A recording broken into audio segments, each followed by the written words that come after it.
Okay, it's going to be a review of WWE's Night of Champions 2008. This marks the 15th anniversary of Triple H and John Cena, the rematch that was supposed to happen at WrestleMania 23. So, yeah, I mean, I think this is an important show. This is the first ever, Night of Champions. They take away the Vengeance name in 2008. There's a lot of rumors out there that a lot of it had to do with the Benoit situation, but you got to remember that eventually they did bring Vengeance back in 2011. So I don't think that had anything to do with it. I just think they wanted to rebrand the June pay-per-view as Night of Champions. Eventually they moved it over to July, and then it became a September pay-per-view for the first half of the 2010s. But hey, man, it's been 15 years since Triple H and Cena, the rematch.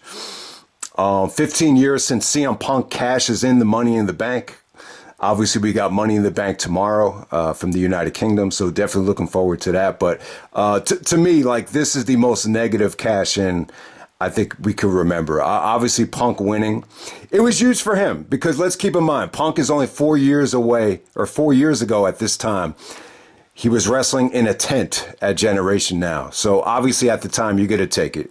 But when you look at Punk's ceiling, I'm sure it's a title victory or a cash in that he would like to forget about. Just the way it was booked, just the way it was done, with him not even being able to lose the championship gracefully at Unforgiven 2008. But hey, man, we're going to get right down to it. We're going back to June 29th, 2008.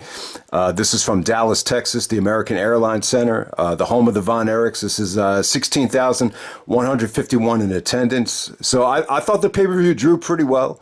They did 273,000 buys, which is up from Backlash, up from One Night Stand, almost about 80,000 more than Great American Bash. So yeah, Triple H and Cena, this is their, Rock Austin of the mid-2000s. So they had to go back to it. They have, I wasn't really crazy about the idea of doing Triple H and Cena at WrestleMania 23. I'm glad that, Shawn Michaels got that spot. I thought it made for a much better match. But yeah, when I look back on it, I kind of wish that Triple H and Cena had done this match in the main event of WrestleMania 24. I think it would have made that show even better, looking back on it. And then maybe you could have done something with Batista and Orton, or, if you want to throw Jeff Hardy into the mix, either way. But hey, man, we're going to get right down to it. For 2008 standards, it's a pretty good show. It's 2008. A lot of people, love the pay-per-view quality. I think it's a little bit of an overrated year because I just think when you compare it to 2007, everybody's healthy. You had Jericho that had a great run as a heel, and you had all the main eventers healthy. So it's almost like by default, it's going to be a much better year. But I'm still a little bit underwhelmed with the talent pool on the undercards. I think you had way too many championships. All the titles had to be defended on this show. That's kind of the gimmick of Night of Champions. So I wasn't too crazy about this pay-per-view's legacy and history. It's just kind of funny, though, because Foley is actually on commentary here with Jim Ross on the Smackdown side. And Foley, he shitted on the championship situation during the invasion. He talked about how, it doesn't mean anything to win the championship anymore. So it's almost like he had to put on a smile here and just suck it up and call all of these matches. But yeah, I just feel like you have way too many titles. You don't need 2 tag titles. You don't need 2 mid-card titles. You don't need 2 women's championships. You don't need the ECW championship. But at the time, it made for a nice little gimmick pay-per-view where you could promote every championship being on the line. But hey, man, let's get right down to it. First match tonight, we got John Morrison and The Miz taking on Finlay and Hornswoggle for the WWE Tag Team Championship. Yeah, I mean, I didn't think it was great. It was a nice little fun match with Hornswoggle. I think by this time they dropped the whole Vince McMahon and the illegitimate son storyline. So what was really interesting here, Foley was talking about how Finlay and Hornswoggle will be the first father-son team to win the tag team titles since the Grahams did it in the Florida promotion, which is funny. They just did a Dark Side of the Ring on the Graham family, and they did a Tales from the Territory on that Florida promotion. So that it's a very relevant match now when you think about it. But I will say this, though. I think The Miz owes Morrison a lot of gratitude. And we saw John Morrison, debut on AEW. I can't remember what stable he's a part of. I think it's the Embassy. AEW's got so many such stables. But we saw John Morrison return at Bloodsport, where he was calling himself Johnny Bloodsport. But, the important thing here is I think Morrison helped The Miz out a lot. Like, the first time I realized, like, wow, Miz is really starting to get over. I think it was later on in the year at Armageddon where they weren't even, I don't even think they were on the show. And then some dude in the crowd just starts chanting, Miz and Morrison. And then the kids were chanting, sucks. But at the time, I just realized, like, wow, Miz and Morrison they really have something there. So I think Morrison helped Miz out a lot. But the match was fun, short and sweet. You got Hornswoggle out there, so you can't take it too serious. So we'll move on to Matt Hardy taking on Chavo Guerrero for the United States Championship. It was good. It was cool. I just thought that Matt and Chavo, you could throw them in the ECW title mix or this United States title mix, and it still kind of felt like a mid-card title. I just think Matt Hardy totally lost, momentum by this time. But hey, I was just thinking about it. I think the problem that Matt Hardy had with Edge, Edge definitely just out-promoted him. That's the bottom line. They gave Matt the platform to really take the ball and run with it. But, I just don't think Matt Hardy was able to match, Edge's mic skills and his, demeanor at that time. And that's pretty much why I think Matt Hardy just ended up being stuck in mid-card purgatory at this time. But, the match that him and Chavo had, it was good. It was what it was. Chavo actually busted out some Three Amigos to, I guess, mock Eddie, which didn't really make a lot of sense. But, Chavo is a heel with Vicky Guerrero. But Matt Hardy hits the Twist of Fate out of nowhere. I mean, it's just it just came off like a good television match. Next up, we have ECW's Nightmare match. We got for the ECW Championship. We got Mark Henry. No. What we have? We have Kane as the champion. So you remember Kane squashes Chavo for the ECW title at WrestleMania. And he takes on Big Show and Mark Henry in a triple threat match. So yeah, man, this has got to be an ECW fan's nightmare. We could talk about it all day that, Vince did a horrible job with ECW but hey, I never really thought about it like this before, but maybe this is just payback from King of the Ring 95 where they somewhat hijacked the show. But I thought it was slow. I thought it was methodical. I thought it was clumsy, lethargic. I like the finish, though. I thought Mark Henry had a good finish. And he actually won the ECW championship. Mark Henry had that 3-6 Mafia theme. Somebody's going to get their ass kicked. So, yeah, it really kind of set the tone, for Mark Henry kind of, finding it. And eventually in 2011, he lost weight and, he got, I was at Survivor Series 2011. He got a huge pop at that show, but, we're still a kind of a ways away, but it was a nice little stepping stone for Mark Henry, a little bit of a confidence builder. But, God, like when I look back at the ECW title at this time, I'm just saying to myself, what the, oh my God. But let's just move on to the next match. Great night for Cody. So we got the World Tag Team Championship here. I don't even know what championship was on what show. I can't remember if this is a Smackdown tag title match or a Raw tag title. I'm assuming it's Raw, actually. I can't remember who was on commentary here. But, okay. So we got Hardcore Holly and Cody Rhodes defending the titles against Ted DiBiase and a mystery opponent. So DiBiase can't find a mystery opponent. It ends up being Cody. So Cody actually turns heel on Hardcore Holly. This is Hardcore's last pay-per-view match with the company. And let's not forget, he was in the King of the Ring 1995 tournament. So 13 years later, it finally comes to an end for him.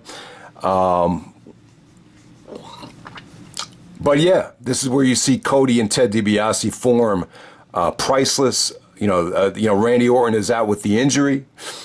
He suffered he had to get shoulder surgery after one night stand. So they plant the seeds for legacy, and Randy Orton and Ted DiBiase and Cody Rhodes taking the belt away from Punk at Unforgiven. So this is where it all started. So it was a great night for Cody. I think Cody needed to turn heel. He's an example of a guy at the time that had just, he was a very good talker. Like, you put him in the Hall of Fame to induct his father. He very articulate, but at the time, like, had he really found it on the mic to connect with an audience, the answer would probably be no. So he definitely needed a heel turn, and under the guidance of Randy Orton, it finally gave Orton a chance to be a mentor rather than being a student in Evolution for so many years. So that's what they did. But it wasn't really much of a match, but it was a nice little swerve. I don't think we've really ever seen anything like this, where someone is a tag team champion and he actually turns on his tag team partner while he has the belt. But it was the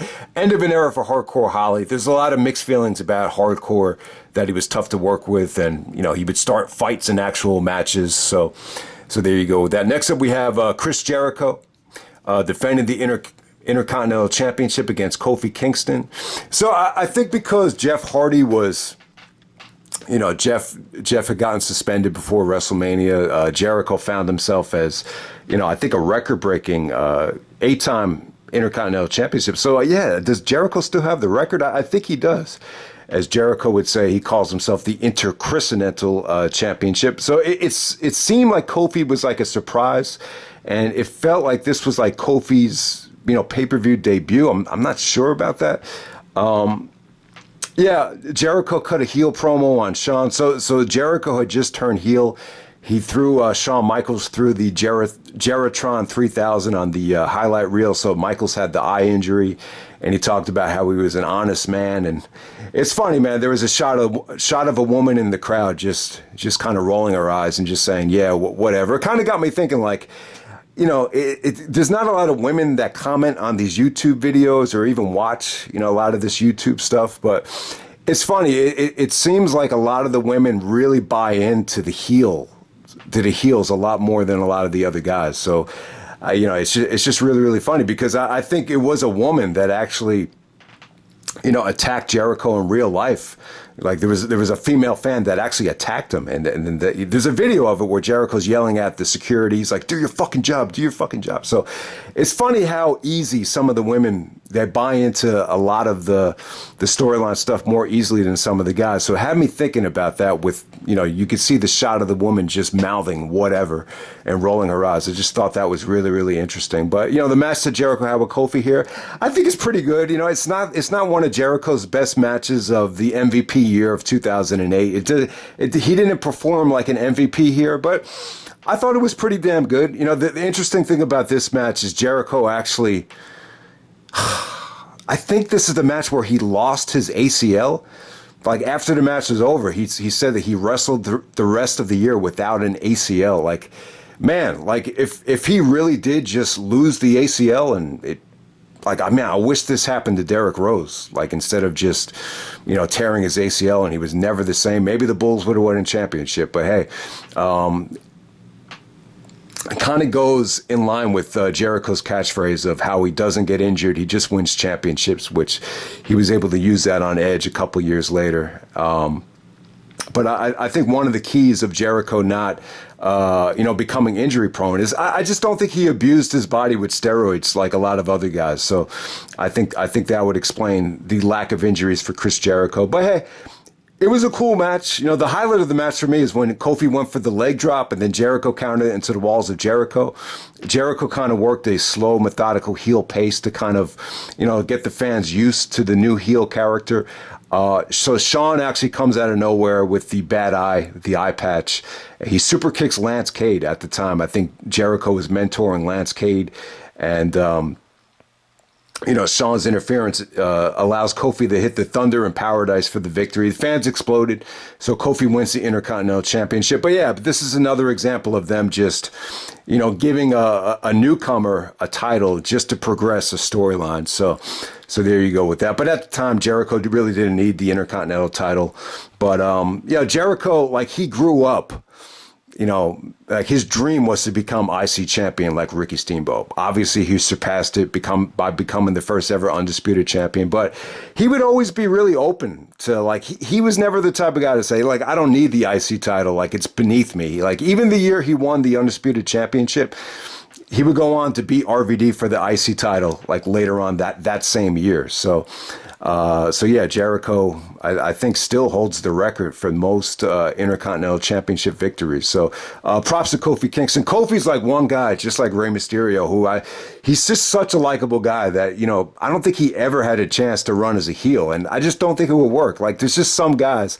Like, he reminds me of my friend Kenny. He's just he's so fun to be, like, he looks like he could be so fun to be around that you just can't see him as a heel. All right, so let's move on to the women's championship match. We got Mickie James taking on Katie Lee Burchill with Paul Burchill, her brother. I didn't think the match was bad. I thought it was competitive. I thought, there was some good submission work, good selling from Mickie, but it wasn't, like, exciting to watch. I thought Mickie looked in good shape, though, and I really slept on Mickie James. I think she's really, really good looking and, really hot, good personality, really likable. So Mickie does a lot of selling. Ultimately, she hits her signature DDT to get the victory there. I wouldn't say it was bad. Wouldn't say it was great. Not a lot of replay value, but I thought it was competitive. I thought it was solid. I thought it was just a solid Mickie James match for the women's title. And it had to be a step up from a lot of the other women's stuff at the time. I think at the time they had a Divas title too, featuring like Candice Michelle and some of the Diva Search girls. But for 2008 standards, this actually exceeded my expectations for the women. All right, next up we have Edge taking on Batista for the world title. So yeah, so they take a break from the Undertaker stuff. Taker's actually exiled as Edge defeated Taker in the TLC at One Night Stand. So Batista has to fight for a title shot. Eventually, he does earn it. So this is kind of the time where Edge and Vicky Guerrero are having an affair. You have Ryder and Hawkins at Edge's side. Edge and Batista. So they had a trilogy in 2007, which is pretty mediocre. I think the matches got better as they went on. I remember at the Vengeance 2007 match, I think Batista won by countout with the Batista bomb, but Edge still retained the belt. I think that's how that ended. So they go back to it in 2008. I think it's underrated, man. I think Edge and Batista worked a really, really good match. I think the fans were really into Batista.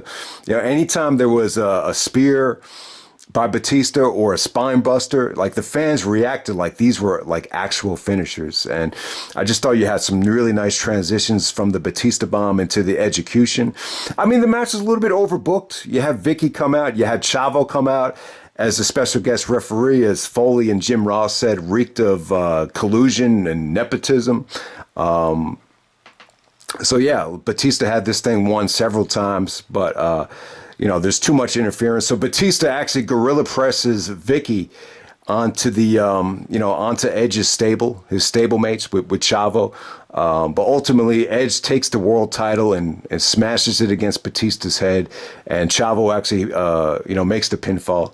So there you go with that. So for this pay-per-view, they tried to promote it like Batista and Cena were both going to win the championships, and they were both going to go to Raw, because at the time they had a draft. So Batista's he was already drafted to Raw at the time, and Triple H was already drafted to SmackDown. So they really did a good job of hyping up Batista and Cena as if it was going to be, title versus title. But ultimately, the SummerSlam match between Batista and Cena, I think it was just one-on-one without any championship being on the line. So that was really, really interesting. But yeah, we're going to move on to the main event. But overall, I thought Edge and Batista was underrated. I thought it was really, really good. I wouldn't quite say it was on the same level as the main event, but I would easily give this at least 3.5 stars. And definitely, like, crowd reaction-wise and just wrestling-wise, I thought it was a step up from the matches that they had in 2007. But if you want to tell me that the Edge and Batista combination was a little bit bland and a little bit uninteresting, I wouldn't necessarily disagree. All right, moving on to the main event, the rematch from WrestleMania 22. So throughout the whole night, they were, hyping it up as WrestleMania 22 rematch with, Triple H trying to get redemption on John Cena. So here we go. The match that should have happened at WrestleMania 23. I thought it was great, man. I thought it got a great crowd reaction. The fans were split here. I'd say they were more pro. It was more pro Triple H amongst the males, more John Cena driven by the females and the kids. I thought the "You Can't Wrestling" chants for John Cena, I thought they came off disrespectful. I think they came off forced. Now, if you want to chant "You Can't Wrestle" the Cena at WrestleMania 22 or, anywhere in 2006, One Night Stand, whatever, he would be more deserving of it at that time. But I think by this time, Cena had proven that, he could produce great matches, that he could work his ass off and deliver a good main event. And that's exactly what happened here. I thought this, once again, I would actually say that this was a example of a great Triple H match that didn't need, weapons and stunts and gimmicks. And it ended up being pretty damn good. It was sweet stuff. So at this time, Triple H is just really, really lean. And it's funny, like, I just wish he had, taken this approach with his conditioning, when he came back in 2002. I just think it would have really been interesting to see the perception of him, back then. But I think at the time, he was just under the impression that he needed to come back jacked with a ton of muscle mass. And I think if you're trying to impress Vince, it's funny, like, I think Vince would have been more accepting to seeing Triple H just be, put on that much more muscle. I think he would have preferred it than seeing this version of Triple H. It's just really, really funny to analyze it. But at this time, I just think the weight loss and the lack of muscle definition really helped his mobility, and it definitely helped him in this match as well. And it's funny, when I'm looking at this match right here, Triple H is so tan. He almost looks like orange with all the tanning oil, and it almost makes Cena look like Sheamus by how white he looks. But yeah, like I said, guys, great crowd reaction. It felt like the two biggest stars in the company, meeting here. I remember my brother was really into the match. He thought it definitely delivered. Just they didn't do anything crazy, but you just saw a lot of investment from the fans. They played off of the STFU submission finish from WrestleMania 22 with, Triple H trying to fight out of it. There was even a beautiful sequence where, Triple H locked it in himself and Cena was able to use his, strength to counter it into an FU. And then Triple H saw it coming and he, put Cena away with the pedigree. So you had a good finish. Triple H did a good job of selling his knee here. And it's funny, like, after the match is over, like, he was in such pain that he took off his knee pad. And it really kind of shows you how, when you look at Triple H's legs, like, they look very, very skinny and just very bony for someone that has that type of muscle mass. So you could almost, like, understand why all those quad injuries happened. It's just, he just doesn't have the power in his legs that I think, like, someone like Brock Lesnar would have. But yeah, it was a good match. You saw Triple H kick out of the FU. You saw Cena kick out of one pedigree. They gave themselves, a little bit of time before they made the cover, so it didn't devalue the finisher. So that was cool. And yeah, this was definitely a great match, underrated match. I think eventually they did have a rubber match on Raw in 2009. I believe Triple H won that match while he was part of DX, and that was part of the build up to Survivor Series 2009. So eventually you did get the rematch, which was one of the best Raw matches of 2009. I thought it was really good too. Like, it almost made my Raw list for the 30th anniversary. But yeah, man, Triple H and Cena. It's kind of funny. I'm glad this didn't happen at WrestleMania 23, but I would say that it was such a big rematch. you probably should have done it on a Big 5, Big 4 pay-per-view, like a WrestleMania 24, or maybe even at a SummerSlam, but they wanted to do it at Night of Champions, and it was what it was. It was still a good match, but it really is funny. After Triple H won clean, Cena didn't shake his hands. If anything, it almost felt like Cena came off a little bit heelish here. And at the time, he recovered from the pectoral injury that he suffered from Mr. Kennedy. So he's really selling like, he was just selling it up like he might have tore his pec again. I think they did that to protect Cena. You know, Jerry Lawler was even saying, "Oh, Cena's moving the same way he did when he tore his pectoral muscle." And yeah, so Cena just kind of looks back at Triple H. There's no handshake. He almost looks annoyed that he had to do the job for Triple H. But I think that was a Vince call. I think Vince probably was under the impression that Cena would have looked weak, you know, had he shaken Triple H's hand. That's just how it kind of came off to me. So you got a nice clean finish there, and you didn't get like some, you know, phony over the top handshake. So I think that was the right call. I think it was cool. It was pretty cool. You know, 2008, this was one year where Cena just kind of, you had so much star power with the returns of Jericho, Triple H, and Undertaker, and you know, Shawn was still there, Randy Orton was still there. Yeah, you had so much star power in the main event scene that had gotten healthy that you really didn't need Cena, you know, to dominate the championship scene at the time. So he kind of took a back seat in 2008, which a lot of people have noticed. And so they will focus the rest of the summer on Triple H. So Triple H actually goes to SmackDown with the WWE Championship. You know, I think that was part of the new television negotiations on Friday Night SmackDown. And obviously Edge would interrupt Jim Ross on Raw as a SmackDown guy, but you know, that gave Punk the opportunity to take the world title from Edge, and so we would get Punk as the champion on Raw, and Triple H is the champion on SmackDown heading into SummerSlam. John Cena and Batista would finally face each other at SummerSlam. I think they were both tag team champions at that time, so that's how the summer kind of played out. But you know, that's Night of Champions 2008. We'll see what happens with Money in the Bank tomorrow. And hope you guys enjoy the review. And I'm out. All right.